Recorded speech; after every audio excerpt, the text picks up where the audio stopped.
Je m'appelle Tiffaine Ariane Georges Lévy, du nom de ma grand-mère. Je suis issue d'une lignée juive, voilà, très réputée en Israël. En 2010, je décide d'inscrire mes filles suite à un déménagement dans une école prestigieuse de Rennes. Saint-Vincent, fréquenté par les notables donc de Rennes, hein, les robes noires, les avocats, les magistrats, etc. Parce que je voulais le meilleur pour mes enfants, pour mes deux enfants, puisque je suis maman d'une première enfant qui s'appelle Lina et Célia, donc la petite Célia. Donc je décide d'emmener mes deux filles en cours d'année dans cette école. Et là, je rencontre le directeur d'école avec une autre personne, une dame, qui me disent tous deux, en voyant la fiche d'inscription de ma fille, puisqu'en fait il faut expliquer pour les problématiques des enfants, etc. Et donc j'avais marqué Célia a du mal à des difficultés à la séparation du matin du fait de la blessure d'abandon avec son papa. Il me conseille là, alors, de prendre attache avec un pédopsychiatre qu'ils connaissent très bien, avec lequel ils travaillent, qui s'appelle...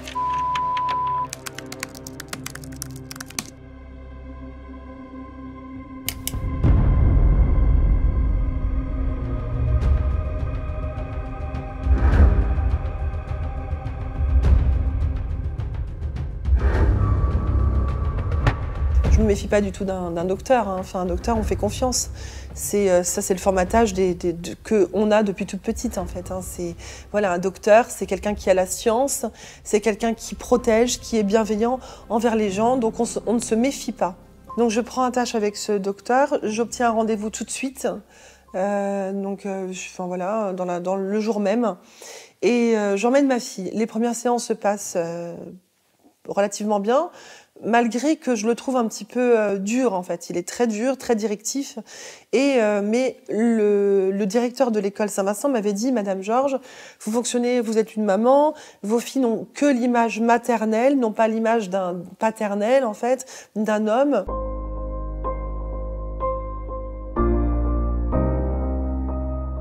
J'ai subi un inceste alors que j'avais 9 ans, un frère. Donc j'ai grandi avec ces difficultés que tout le monde connaît. Et puis j'ai fait l'école d'infirmière et ensuite j'ai souhaité aller en parler un petit peu à un psychiatre.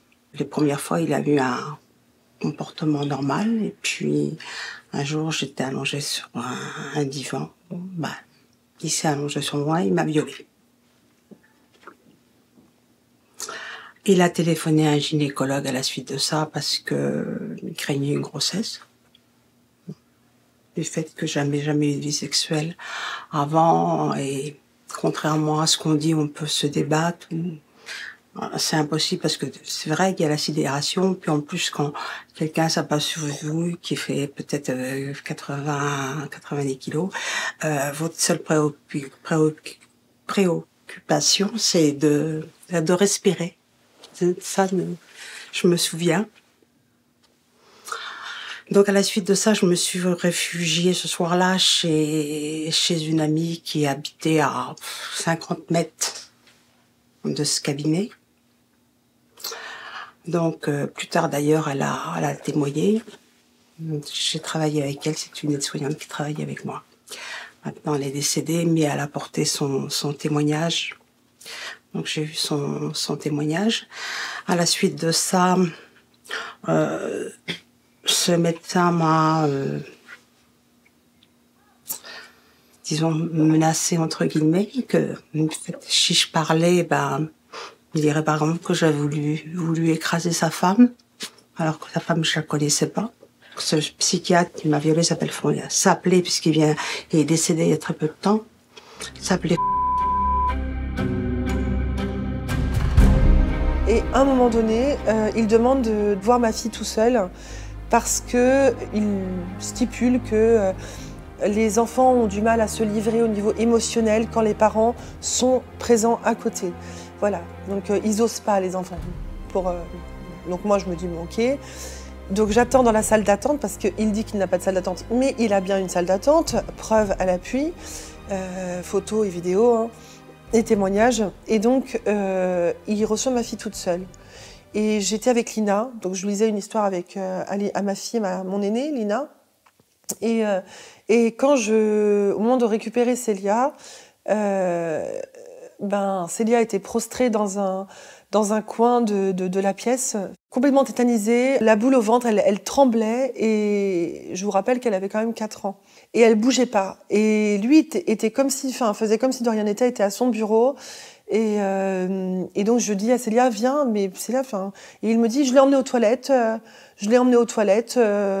puis voilà, c'est tout, froidement comme ça, je l'ai emmenée aux toilettes, alors que je suis dans la salle d'attente et que normalement, c'est pas au médecin d'emmener ma fille aux toilettes, en fait, c'était à moi. Surtout que ma fille, avant de sortir, systématiquement, mes filles, je les emmenais aux toilettes avant à la maison, de façon à être tranquille après. Donc je sais comment fonctionnent mes filles, et voilà, et elles ne demandent pas à aller aux toilettes. Ou sinon, elles demandent avec moi, parce qu'à 4 ans, on a besoin encore de sa maman. Et donc là, c'est votre fille qui a demandé d'aller aux toilettes? Non. Il a supposé ça. Et ça, c'est son mode opératoire. Que les enfants ont systématiquement envie d'aller aux toilettes quand ils sont chez lui. Donc il l'emmène aux toilettes? Il l'emmène aux toilettes, il la viole. Je retrouve ma fille en pleurs, mais ensanglotée. Vraiment, elle pleurait pas. Elle osait même pas pleurer, en fait. Elle suffoquait. Et ça, j'ai pas compris. J'étais loin de m'imaginer de ce qui s'était passé, en fait. C'est compliqué parce que vous êtes jeune, vous vous rendez pas forcément compte de la perversion de ces gens-là.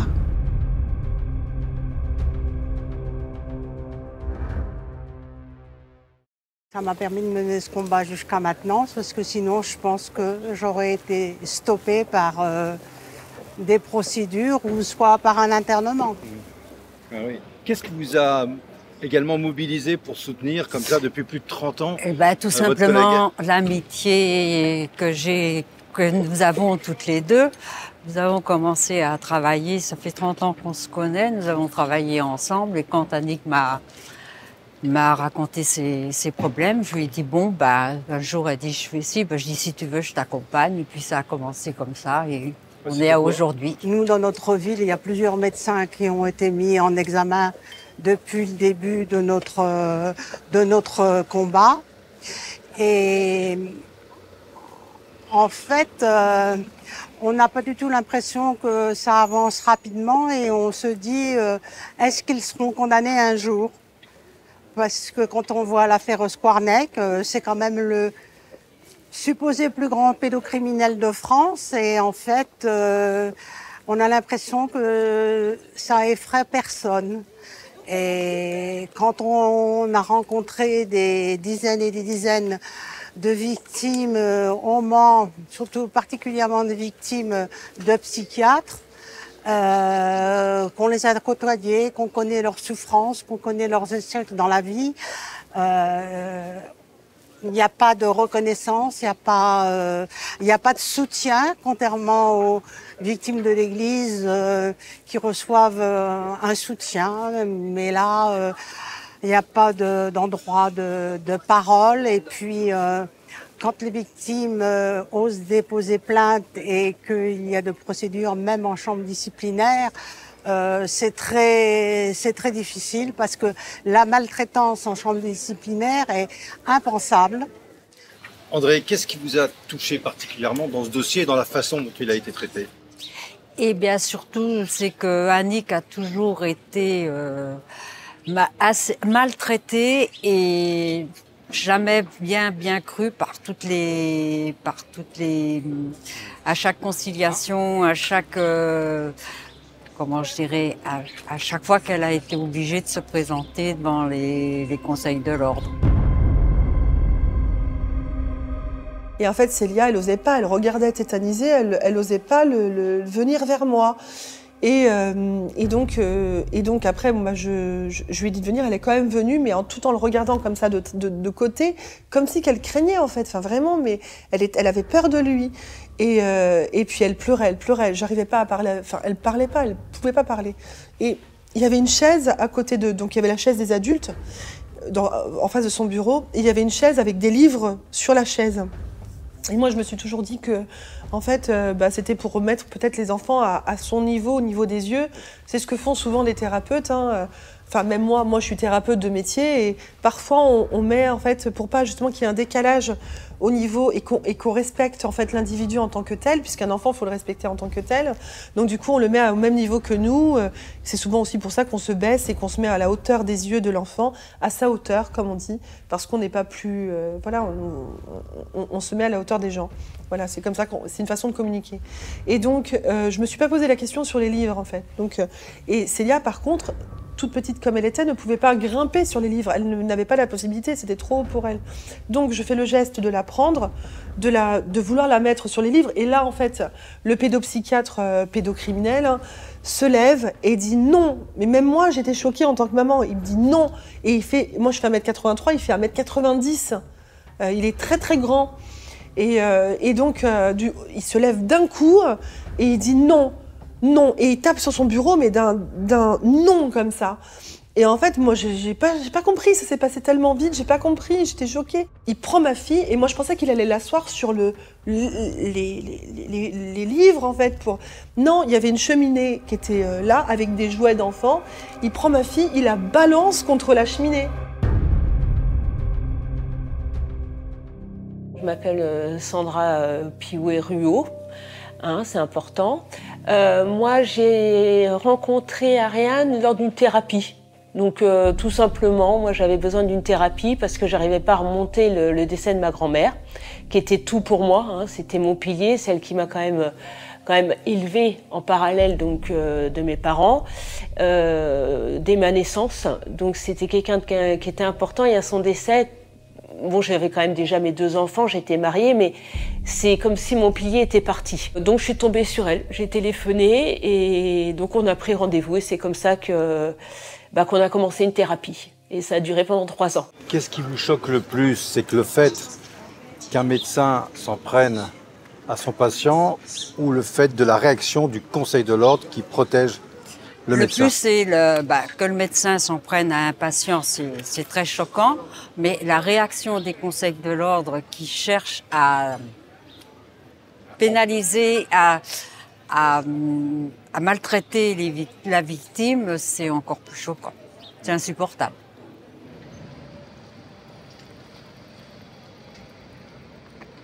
Moi, ce qui me choque, c'est que la mission d'un médecin, c'est quand même de prendre soin. Et là, dans tous les témoignages que nous avons, le Conseil de l'ordre détruit ses victimes. Nous avons connaissance de plusieurs suicides. Et c'est inadmissible parce que si vous n'avez pas la force de vous battre, vous disparaissez. Et c'est ce qu'ils cherchent. Tout est calculé pour que les victimes se lassent. Et puis, il y a des paroles très destructives qui sont employées. Et les victimes... Comme quoi, par exemple? Comme quoi, moi, un avocat, lors d'une comparution en chambre disciplinaire de ce médecin, qui n'a pas comparu, m'avait dit que de toute façon, l'inceste, c'était une expérience sexuelle. Donc, en fait, contrairement à ce que j'avais dit, il n'avait pas abusé de moi alors que je n'avais jamais eu de vie sexuelle. Donc, c'est traumatisant.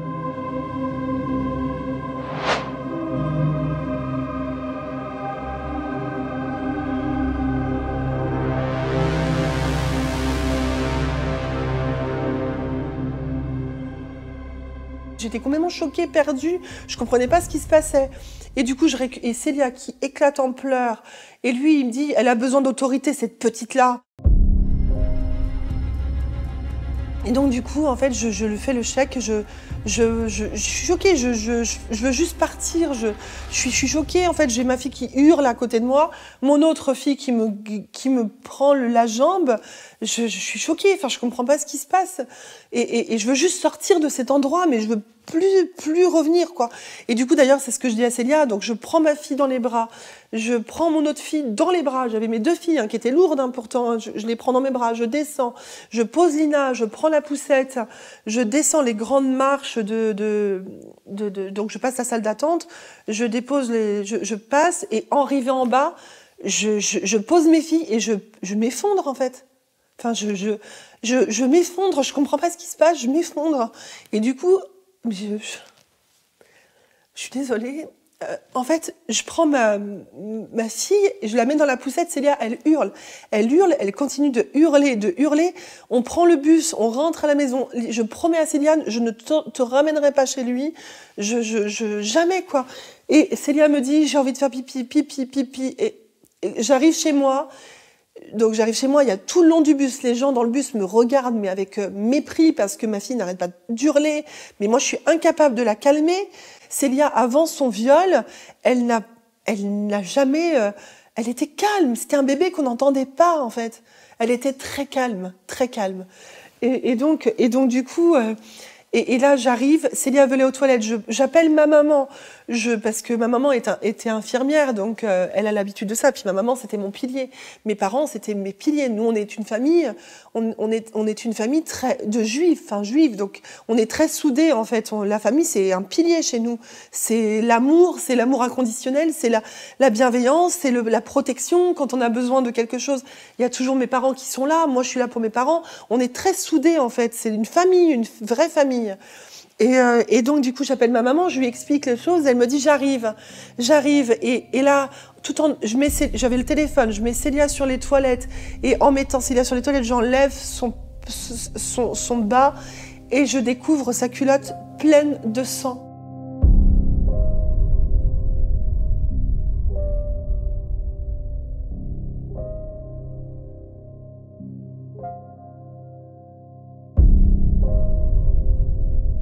Et je me dis, mais c'est pas possible. En fait, au début, je me dis, mais peut-être je suis choquée. Et là, je suis au téléphone avec ma maman, je lui explique tout. Et ma maman, qui est infirmière, qui travaille dans le milieu médical, elle a l'habitude. Elle me dit, va tout de suite, tu prends ta fille, tu la changes, tu la nettoies pas. Mais moi, trop tard parce que je voulais, comme si je voulais effacer je prends les lingettes qui étaient à côté, il y avait du sang collé sur ses petites fesses, je la tourne et elle hurlait, elle avait mal. Et moi, je savais pas quoi faire. J'ai jamais vu ça. J'étais paniquée. Je me dis, mais c'est un film, en fait. Je vais me réveiller. C'est pas possible. Et Lina à côté qui disait, maman, il est méchant, le docteur, il est méchant, le docteur. J'étais toute seule à gérer tout ça. Et en fait, donc je prenais Lina qui me collait, Lina qui m'agrippait le bras, qui voulait pas me laisser parce qu'elle voyait bien qu'il y avait quelque chose qui se tramait, qui était pas normal. Célia qui hurlait parce qu'elle avait mal. Ma maman m'a dit, va tout de suite à l'hôtel de police de Rennes. Donc je prends ma fille, je la change, tout ça. Je mets Célia dans la poussette, elle avait mal. J'appelle mon docteur Dominique Rabin. Je l'appelle, il me dit, allez tout de suite à l'hôtel de police de Rennes, parce que eux, ils vont vous emmener vers la médecine légale, parce que moi, je ne suis pas compétente pour gérer ça. Mais il m'a dit, Madame Georges, il y a vraiment un problème. De ce que vous m'expliquez, il y a un problème. Et donc, du coup, j'emmène ma fille, donc je vais à l'hôtel de police de Rennes. Ma maman me rejoint plus tard, mais en fait, j'ai le temps de rentrer dans l'hôtel de police de Rennes avec la poussette. Il y a que des marches, plein de marches. Donc je monte la poussette à bout de bras. Je sais pas où j'ai trouvé ma force ce jour-là. Fallait que je sais pas. J'étais comme un robot. Fallait que je fasse. Donc j'ai pris Lina toujours. Elle me tenait le manteau. Je prends Célia. J'arrive à l'hôtel de police de Rennes. Je me rappelle, je tombe sur une femme brune avec des lunettes qui s'appelle Stéphanie Gosmat. Je me rappelle de tout. En fait, c'était en 2010, mais tout est gravé dans ma mémoire. Stéphanie Gosmat. Et là, on me dit, vous venez pourquoi? On me reçoit dans l'hôtel de police, mais dans le hall d'entrée, avec tout le monde à côté, la salle d'attente. Je lui explique que ma fille s'est fait violer, parce que c'était le mot, ma maman me l'avait dit. Elle me dit, mais elle s'est fait violer, ta fille. Enfin, c'est pas possible. Elle a du sang. Voilà, enfin, c'est pas possible. Voilà, donc...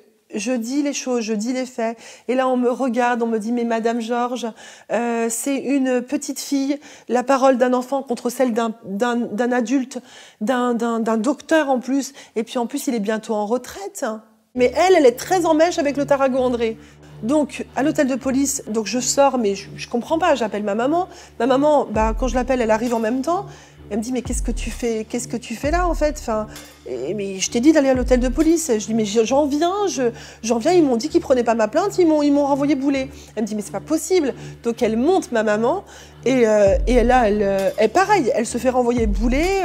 Vous n'êtes pas concernée, vous êtes la grand-mère. Allez hop, au revoir quoi.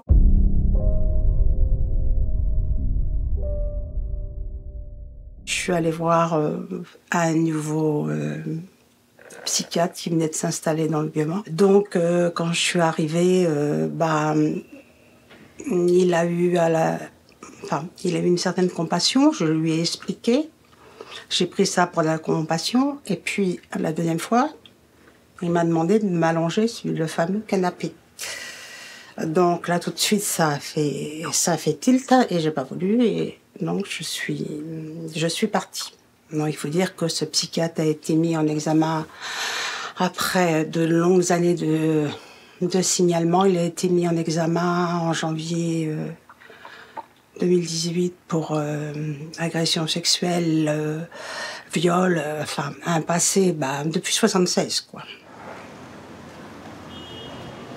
Qu'est-ce qu'on ressent quand on passe ici? Bien, ici, il faut dire qu'on y a quand même passé une partie de notre vie, en venant pendant 4-5 ans tous les jours. Le matin, on repartait le midi des fois, et puis l'après-midi. Donc, c'était devenu un rituel. Là, exactement ici, nous avons dormi pendant 3 nuits pour essayer d'alerter. C'était au mois de février 2016 ou 2017 et il faisait moins 7 degrés. Donc c'était un jour de plénière et les médecins sont descendus, ont tourné la tête de l'autre côté. On nous a jamais demandé, on nous a pas reçus pour ça. On nous a jamais dit, venez, on va essayer de trouver une solution. Jamais, jamais. Nous étions transparentes. Je vais voir mon médecin traitant, donc qui dit oui, effectivement, elle a bien été violée, votre fille. Il s'est passé, il y a du sang partout, ça vient de son vagin, de son anus. Et donc Célia, impossible de parler avec elle pour l'instant. Juste, j'ai mal, maman, j'ai mal. Il me donne pas plus de choses, le médecin traitant. Il me donne pas plus de choses en fait, juste pour nettoyer ma fille, à surveiller. C'était violée par l'anus. Ah oui, devant et derrière. Oui, il a essayé parce que devant, parce que devant, ce qui s'est passé, c'est qu'il a pas pu y aller parce que ma fille avait une bride hyménéale qu'on a découvert beaucoup plus tard, qui ne savait pas. Célia a bien dit qu'il a mis ses doigts devant et derrière. Elle a été auditionnée sous le dispositif Amélie et donc, mais par contre, j'ai pas eu le droit d'y aller. Même pour l'examen médical, ils m'ont empêché d'aller auprès de ma fille. Célia, donc, après son viol, elle a été complètement, détruite. Elle est passée de l'anorexie à la boulimie. Ça a été compliqué. Les troubles de comportement secondaire, le problème de sociabilisation, ça nous a complètement impacté. Mais notre vie, elle s'est arrêtée au viol de Célia.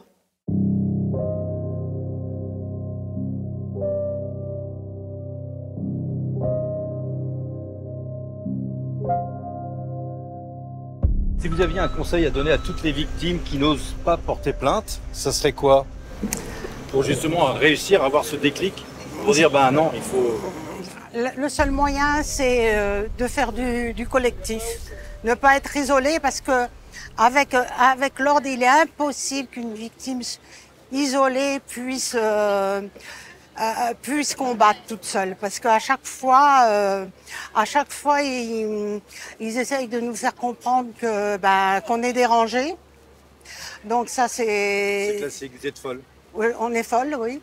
Et puis, non seulement ça, ils sont quand même habitués à manipuler les mots et à avoir des techniques. Je trouve que c'est peut-être un des milieux où ils savent le mieux manipuler. Donc ça c'est grave. Et qu'on n'ait jamais une parole d'empathie. Moi je vois dans l'affaire Squarneck que j'ai quand même suivi de très près. Nous n'avons jamais entendu de parole d'empathie. Et à chaque fois, on nous dit, oui, mais l'Église. Bon, l'Église, oui, mais l'Église et les victimes sont entendues, on en parle, alors que nous, au Mans, il y a quand même, on nous a dit, une dizaine de médecins mis en cause. Et en fait, on en parle très peu. Et c'est comme si la population excusait parce que c'était un médecin. Et que les médecins, on en a besoin. Voilà.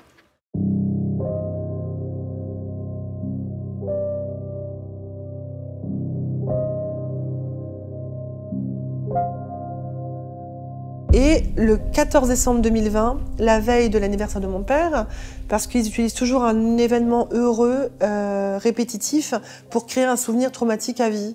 Voilà, ils interviennent, ils détruisent toute notre vie pour qu'on se rappelle. C'est une méthode très hitlérienne, voilà, qui est utilisée pour détruire quelqu'un psychologiquement parlant. Et toute une famille, ça laisse des impacts, ça laisse vraiment des séquelles. Et donc, du coup, le 14 décembre 2020, ils sont venus, ils m'ont saccagé ma maison, ils m'ont volé beaucoup de choses, ils m'ont volé toutes mes photos de famille, le Tarago André et le Christophe Barbaros, Cyprien Hamel, David Emporio.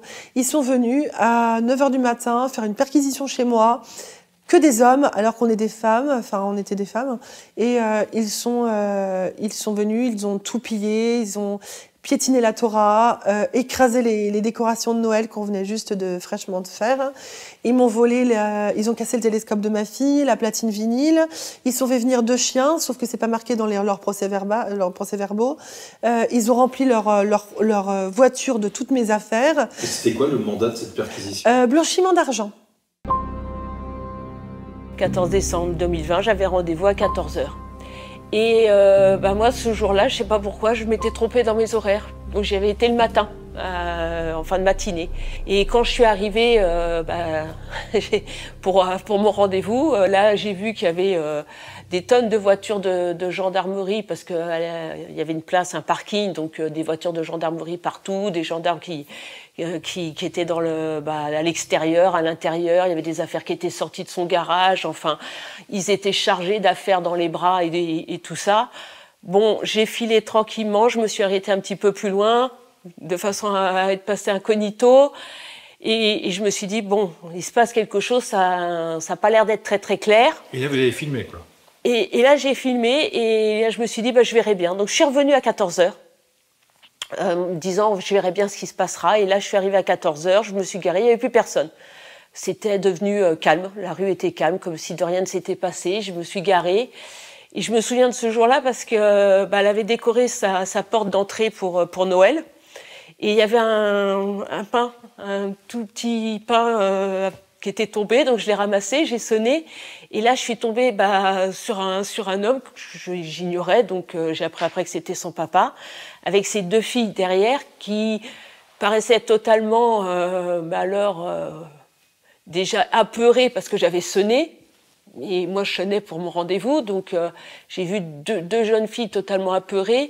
Son papa, je me souviens, il portait un plateau, et je lui ai donné le pain qui était tombé, que j'ai ramassé, et il savait, honnêtement, je lui ai dit, voilà, je me présente, je viens pour le rendez-vous.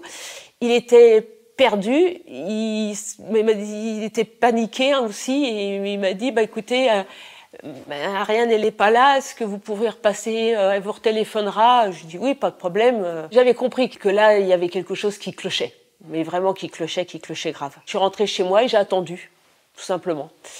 Et puis je me suis couchée, et dans la nuit, Ariane a essayé de me joindre 2 fois, une fois à minuit, une fois à 1h du matin, mais moi, j'avais mis en sonnerie. Je n'avais pas entendu, et c'est le matin, quand j'ai vu ces appels, je l'ai rappelé et elle m'a expliqué ce qui s'était passé. On était juste là, devant, et il m'a dit, je veux vous prendre en photo. Donc j'ai levé la pancarte parce que j'ai dit pas le visage. Et là, il m'a arraché la pancarte des mains et il me l'a jetée à la figure.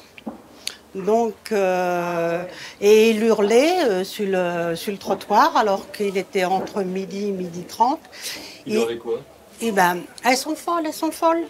Et il y avait beaucoup de monde. Il a pris la pancarte, il l'a cassée avec ses pieds. Il l'a jetée dans les jambes des passants, donc qui avaient peur. Donc tout le monde partait de tous les côtés. Il a fui. Et la police est arrivée immédiatement, l'a constaté. Ils m'ont dit qu'il fallait appeler les pompiers, j'ai pas voulu. Les policiers m'ont dit que c'était une plainte de flagrance et qu'il fallait que je me rende au commissariat. Ce médecin qui n'était que membre de l'ordre a été élu ou nommé président de l'ordre de médecins de la Sarthe.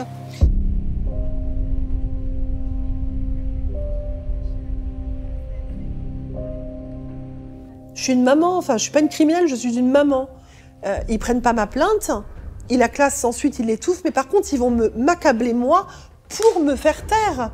Et ils m'ont dit on vous emmène.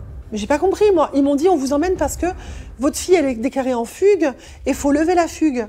Et là il y a Garcia et un autre deux policiers qui viennent me voir et qui me disent ah bah vous allez rester avec nous Madame Georges, vous allez dormir ici ce soir.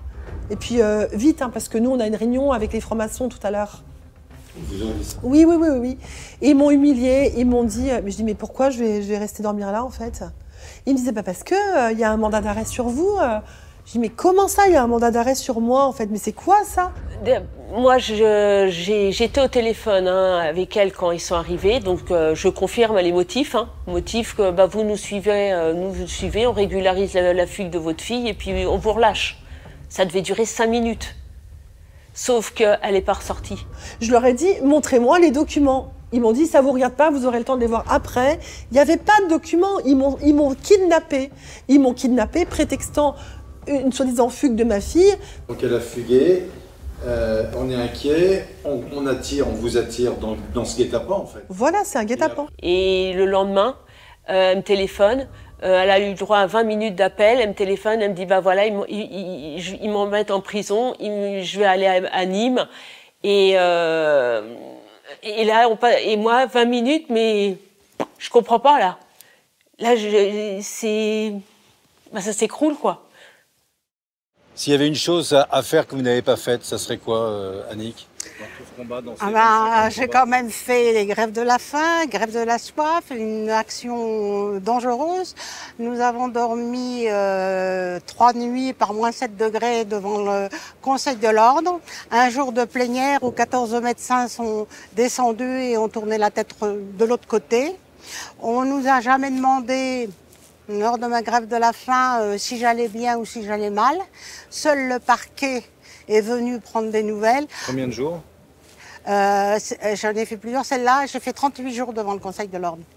38 jours? Oui. J'ai été hospitalisée une fois ou deux. Les médecins, en général, ne réagissent pas contre leur ordre. Ils en ont peur, c'est pas à tort, parce qu'on sait ce qu'ils font. Ils détruisent les médecins, puisque dans l'affaire Azou, le premier qui a dénoncé, c'est un médecin orthopédiste. Il a fallu quitter la région parisienne et dans le sud de la France, parce qu'ils le font. Ils s'attaquent aux médecins, mais à leur famille. Des jeunes médecins qui nous ont dit qu'ils nous soutenaient, qu'il fallait qu'on continue, qu'ils avaient parlé au président de l'affaire Squarneck et qu'on leur avait dit de se taire. C'est sans doute l'un des pires pédocriminels français, un ancien chirurgien qui sera jugé à partir de lundi prochain par la cour criminelle du Morbihan pour viol et violences sexuelles aggravées sur 299 victimes qui avaient 11 ans en moyenne au moment des faits. Et dans l'affaire Le Squarneck, qu'est-ce qui vous choque le plus aujourd'hui? Moi, ce qui me choque le plus dans l'affaire Le Squarneck, c'est quand même le plus grand pédocriminel de France, que toutes les victimes n'ont pas été identifiées puisqu'il est venu dans notre département en 2007 et en 2015, que nous savons, que certaines personnes savaient, et que, en fait, l'important de cette affaire n'a pas pris sa place parce que c'est tellement horrible tout ce qu'il a fait que, en fait, on a l'impression que par rapport, je sais pas, par rapport à l'abbé Pierre, ça n'a pas du tout la même répercussion dans l'opinion publique, alors que ce sont des médecins. Il s'agit d'enfants, voire de bébés. Ça s'est jamais vu qu'un médecin mis en examen, tellement de choses à dire que je vais en oublier, mis en examen pour viol, soit autorisé à exercer à nouveau. Il avait le droit de recevoir des hommes et des enfants de moins de 12 ans. Alors les enfants de moins de 12 ans, je suppose qu'ils viennent pas tout seuls, qu'ils viennent avec leur maman. Surtout qu'on a un témoignage où il a eu des comportements devant l'enfant de cette dame-là. Donc, bon. Je vous parle pas des fantasmes qu'on nous a rapportés. Donc pour nous, tout ça, c'est assez révoltant. Ils me mettent dans une pièce, dans une, entre guillemets, cellule, avec une criminelle qui a violé aussi, qui est prise qui est accusée de viol. Je suis sans lumière, sans rien, avec une personne qui met la musique à fond, ça crie, ça tape de partout, je comprends pas ce qui se passe, c'est sale, ça pue, enfin elle fume de la drogue devant moi qui ai des problèmes de respiration, enfin je peux pas supporter, j'ai jamais fumé et bu de ma vie, et puis alors là je découvre les trafics de téléphone, les trafics de drogue, les trafics d'alcool, la corruption, la prostitution avec le petit chef en fait, hein, les autres, hein, parce que là-bas, elles viennent tous de Nîmes, donc en fait elles connaissent les surveillantes, donc il y a même les surveillantes ramènent des téléphones, et moi je me retrouve bloquée, pas de cabine, pas de téléphone pendant presque 3 mois, quoi, enfin presque, ouais, j'ai pas de téléphone, rien du tout. Donc là vous êtes incarcérée, quoi. Je suis séquestrée, sans droit ni titre. Il n'y a aucun document légal qui leur permet de me priver de ma liberté. Et tout ça pour avoir dénoncé un pédopsychiatre. Tout ça pour avoir eu, entre guillemets, le courage de dénoncer le violeur de ma fille.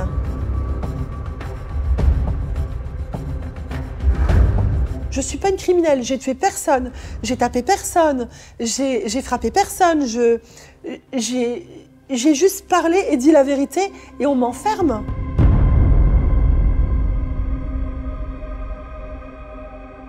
Là, j'ai pris contact avec des avocats, chercher des avocats sur Montpellier. Là, ils me disaient, oui, mais écoutez, votre amie, le dossier, elle est d'origine de Rennes, donc elle va être mutée dans la prison de femmes pour Rennes.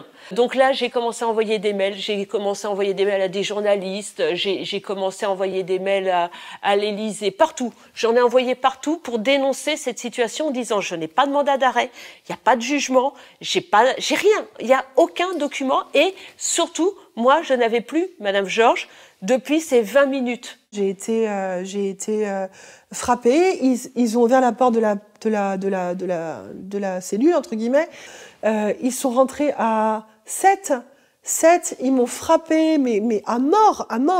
Ils m'ont frappé, j'avais des bleus partout, j'avais mon nez, hein, enfin voilà, j'étais morte par terre. Je pouvais pas m'enfuir, j'avais aucun endroit pour m'enfuir, je pouvais pas sauter par la fenêtre, il y avait des barreaux, je pouvais pas, ils m'ont fracassé, mais vraiment fracassé. Mais ils m'ont roué de coups jusqu'à temps que je ne bouge plus. J'ai du sang partout, même moi, je me suis réveillée, j'avais la tête, mais j'avais comme si on m'avait mis une chape de plomb, vous savez, enfin, la tête, je sentais plus, j'étais couverte de bleu, j'avais mal partout, j'étais morte en fait. Tout ça à cause du pédopsychiatre qui a violé sa fille. Dont je peux le dire aujourd'hui parce que j'ai aucune honte et moi j'assume tout ce que je fais. Je lui ai écrit en lettre recommandée puisque j'ai ma carte de presse en tant que journaliste et j'ai démonté tous ces mensonges, je les ai démontés, un par un. Faut mieux pas qu'on sache tout ce qui s'est passé, tout ce qu'a fait la psychiatrie depuis ces années, enfin depuis après-guerre jusqu'à maintenant. C'est-à-dire que ils ont fait quand même des lobotomies, ils ont fait leur ce que j'appelle la Bible des maladies psychiatriques qui permet d'enfermer, de faire ce qu'on veut d'un individu parce qu'on peut trouver une pathologie mentale à chaque individu. Ils ont abusé de traitements avec des dépendances, avec des effets secondaires. Moi, je trouve que c'est terrible. Tous les opposants, et si on veut les exterminer, c'est la psychiatrie qu'il faut, c'est pas la prison. Et donc après, ils m'ont mis dans un hôpital psychiatrique. Ils ont voulu me faire passer pour une folle. Ils n'ont pas réussi parce que j'ai pas voulu prendre leurs médicaments. Les psychiatres, ils en pouvaient plus avec moi parce que je leur tenais tête et je leur disais mais sur quelle base? Qu'est-ce que j'ai comme pathologie? Dites-moi, parce que moi j'ai des certificats, j'ai des expertises psychiatriques à l'extérieur qui disent que j'ai aucun trouble. Même la nuit, je dormais, la porte, elle se fermait pas. Il y avait des hommes qui rentraient dans ma chambre. Et je gueulais, en fait. Je gueulais, je disais... Et ces hommes-là, ils étaient sous médicaments. J'aurais pu avoir des problèmes. Pendant 11 mois, j'ai vu personne de ma famille. Donc, elle a commencé par Nîmes. Après, elle a été au Mascareiron. Du Mascareiron, elle a été à Toulouse, donc en centre psychiatrique. De là, ils l'ont ramenée à Nîmes. De Nîmes, ils l'ont remis une deuxième fois au Mascareiron, de nouveau encore à Toulouse, pour la ramener à Nîmes. Là, Mounier, il lui a dit, de toute façon, Madame Georges, vous n'allez pas rester longtemps avec nous, vous allez retourner au Mascareiron. Sauf que comme moi je faisais du foin, bon là ils se sont dit non, on va pas pouvoir la ramener au Mascareiron. Donc là ils l'ont mis carrément au Baumette. Mais là au Baumette, j'ai vraiment cru que là c'était la fin. En fait, ils m'ont droguée et ils m'ont violée.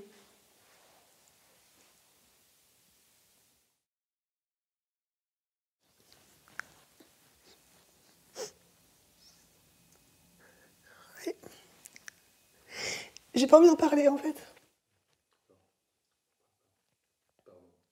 Et maintenant, j'ai du mal avec mon corps, j'ai du mal avec tout. Et voilà, quoi. Ils m'ont droguée, je me rappelle pas. Je me rappelle juste que pendant une semaine, j'ai pas pu aller aux toilettes, en fait. Parce que j'avais mal à hurler. Et quand je demandais de voir un médecin, ils ont pas voulu. Voilà. Et il y a un médecin, il y a un infirmier qui m'a dit « Maintenant, comme ça, vous allez savoir, Madame Georges, ce que ça fait d'être violée, c'est comme votre fille. »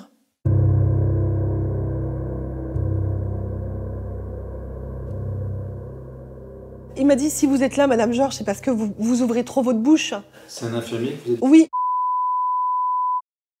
Et c'est lui, je suis sûre que c'est lui qui m'a violée avec...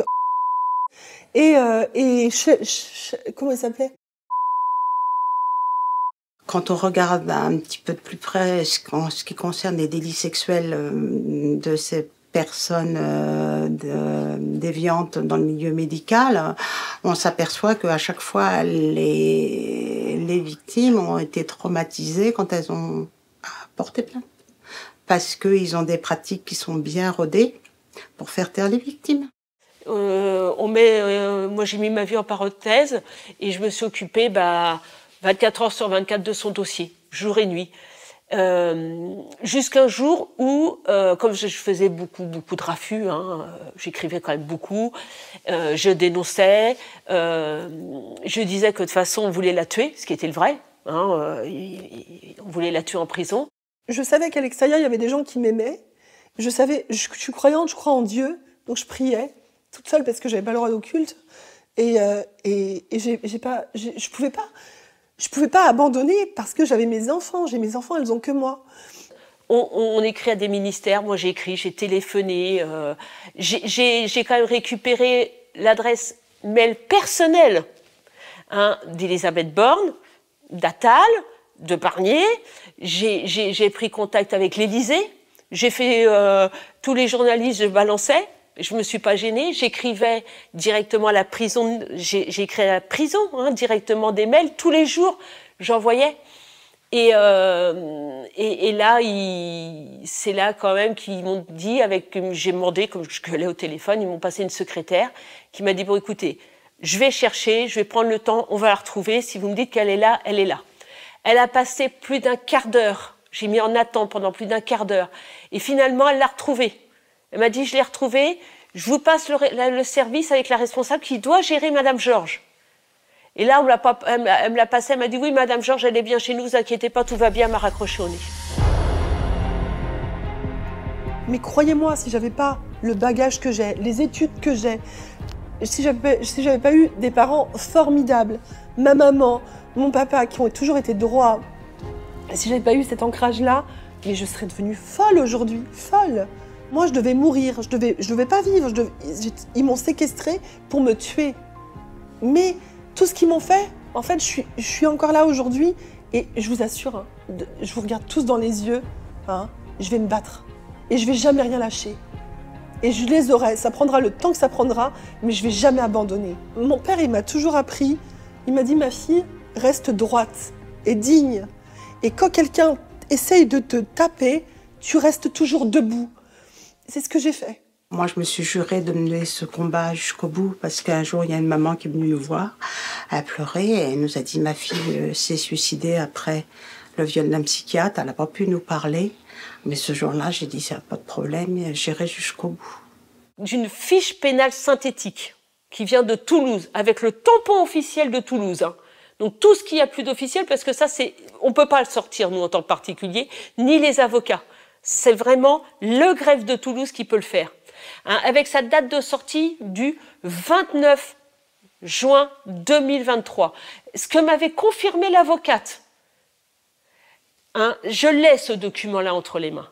À partir du moment où moi je l'ai fait circuler et que j'ai dit Madame Georges, elle est libérable à tel jour, ils ont modifié cette fiche pénale synthétique pour modifier toutes les dates et dire maintenant elle ne sortira qu'au bout de 11 mois alors qu'elle devait sortir au mois de juin. Donc tout a été trafiqué, ils ont tout trafiqué, elle n'avait pas accès au greffe. J'ai porté plainte hein, contre le greffier moi. Hein.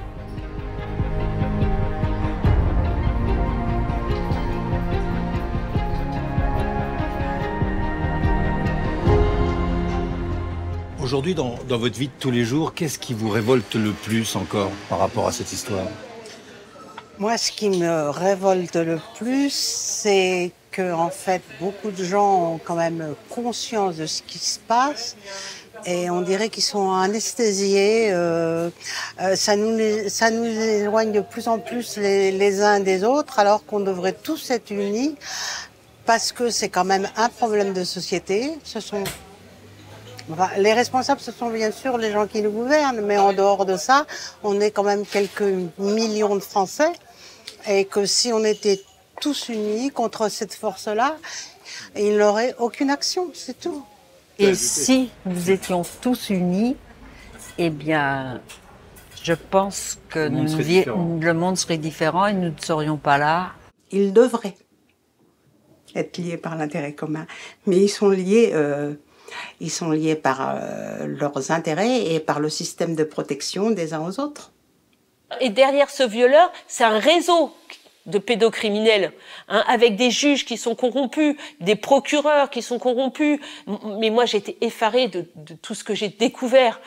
Mais moi, je l'ai pas fait à la base pour mon dossier, puisque moi, de toute façon, c'est intrafamilial et ça restera toujours intrafamilial. Moi, quand je l'ai aidé, parce que c'était quelqu'un qui était honnête, qui était droite, qui a toujours été dans la bonté. En tout cas, moi, elle m'a sauvé la vie.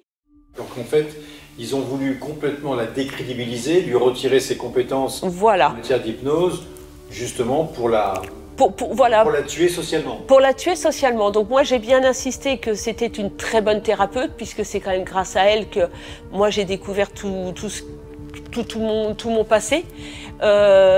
Et c'est là aussi que j'ai découvert que sûrement que j'ai pas dû arranger son histoire, je dis honnêtement. Elle le sait, je lui ai dit, parce que en faisant ces séances d'hypnose, elle a remonté énormément de choses, des choses très très graves. Donc vous savez, hein, puisque votre film Les Survivantes le retrace. Donc moi je l'ai vécu avec des francs-maçons. Il faut savoir que ma mère m'a vendue à ces gens-là, que moi j'ai subi de l'inceste. Je sais que ma mère aussi a abusé de moi quand j'étais encore plus jeune. Et que donc Madame Georges avec justement sa méthode de travail sur l'hypnose, tout en douceur, parce qu'il fallait y aller en douceur avec moi, je sais qu'elle a eu du mal, elle a débloqué tout ça et ça remontait à la surface. Et quand ça arrive dans sa propre famille ou à son propre enfant, on ne comprend pas pourquoi quelqu'un qui a été signalé pendant 10, 20, 30 ans n'ait pas été stoppé avant. Mais quand on est touché personnellement, alors que c'est les enfants, pour moi, c'est la priorité des priorités. Et si je mène ce combat, et si j'ai pris beaucoup de risques et pour ma santé, Et pour ma vie, les menaces, etc., c'est parce que je ne veux plus qu'il y ait ces femmes isolées en souffrance, et en particulier qu'on fasse une priorité du parcours de ces enfants qui ont été victimes. Que la détresse de ces enfants, que ce soit de l'ASE, que ce soit les enfants victimes d'inceste, délits sexuels, soit pris tout de suite en charge, très rapidement, par des gens très compétents, et mettre les moyens qu'il faut, parce que c'est dans une société, tout ce qui est l'avenir, ce sont les enfants. Et il faut donner cette priorité aux enfants. Vous la voyez comment, la fin? On a quand même, on se sent moins isolé, parce qu'on a quand même l'impression que c'est un petit peu dénoncé dans ce milieu médical où tout le monde était protégé. Et on espère que surtout qu'ils vont changer de comportement avec leurs victimes. Parce que c'est inadmissible que ceux qui soignent se comportent comme ça. Parce qu'ils assassinent leurs victimes ensuite. Il faut être très, très, très, très forte pour arriver à survivre à toutes les maltraitances. On a trouvé des gens bienveillants, aussi bien gendarmerie, police que des médecins, qui nous ont quand même réconfortés, parce que sinon, il y a longtemps qu'on aurait arrêté ce combat. Mais quand on voit les chiffres, je n'invente rien. Les chiffres sont délirants. Plus de 160 000 enfants subissent des faits d'agression sexuelle chaque année. À minima, 3 enfants par classe. Et ce sont des minimums, parce qu'on ne compte pas tous les enfants qui n'ont pas réussi à parler. On ne compte pas tous les enfants qui, si vous voulez, subissent ça en silence et qui ne parleront jamais, même pas en étant adultes. Et moi, je considère qu'un enfant est incapable de mentir lorsqu'il raconte des faits d'inceste. Je pense qu'il est incapable d'inventer ça. Je pense que c'est strictement impossible. Après, on sait, les enfants ont leur propre réalité, se trompent parfois aussi, et oui, peuvent être influençables. Je suis totalement d'accord. Un enfant est influençable, mais un adulte est influençable. Un enfant peut mentir, un adulte peut mentir. Donc à quel moment on accorde plus d'importance à la parole d'un adulte qui est influençable et ment, à celle d'un enfant qui est une personne vulnérable que seul un adulte peut protéger? Je ne comprends pas.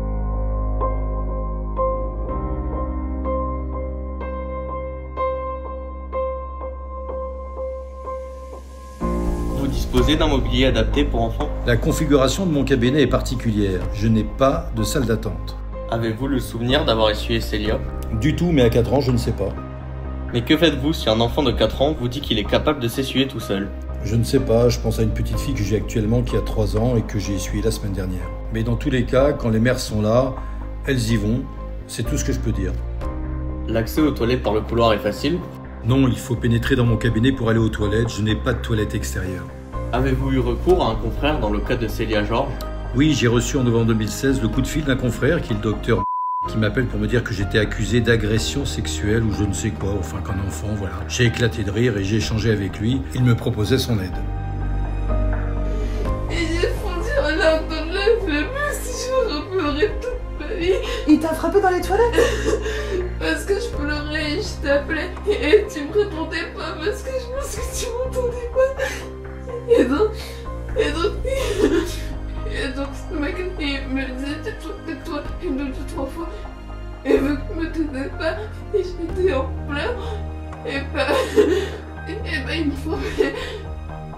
Et il gardait toujours un petit temps avant qu'on sorte pour que j'ai plus toi les yeux rouges. Ah bon? Mais il a fait plusieurs fois alors? Mais plus qu'une fois, il l'a fait plusieurs fois. Avez-vous quelque chose à voir avec les faits reprochés? Non. Avez-vous autre chose à ajouter? J'essaye de comprendre. En plus, c'est mon métier d'essayer de comprendre comment viennent les fantasmes aux enfants, comment ils se débrouillent pour comprendre la sexualité adulte, l'émergence des fantasmes, c'est mon métier. Par exemple, cette petite fille que je suis depuis quelques séances, Elle veut systématiquement, elle veut aller faire pipi. Et je vois bien qu'il y a un jeu fantasmatique, une érotisation qui pourrait s'installer.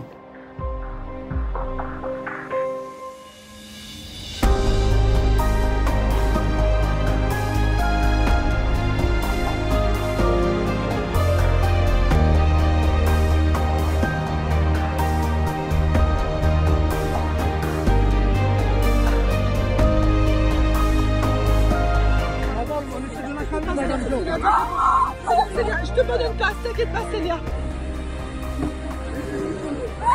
T'inquiète pas, je vais venir te chercher.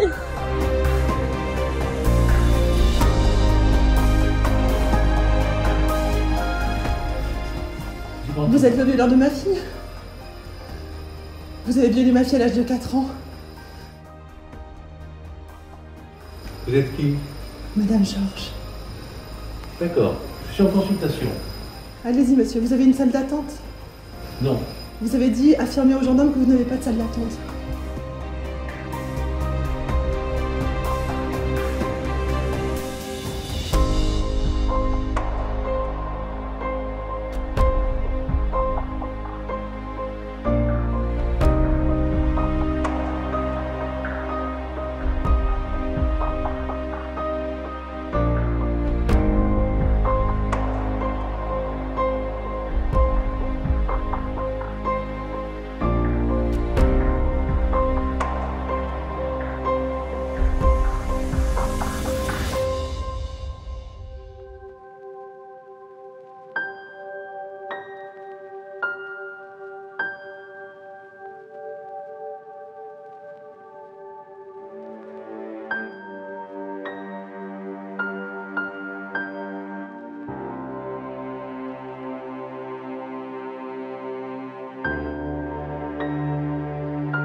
C'est plus qu'une bombe. Il a la force de dire ce qui s'est passé. Et là, le monde s'écroule. L'institution lui dit, en fait, on t'a dit de parler, mais non, fallait pas parler. C'est l'œuvre d'un crime organisé qui s'est installé solidement dans les services de l'aide sociale à l'enfance parce que cette institution est sans contradicteur et sans contrôle.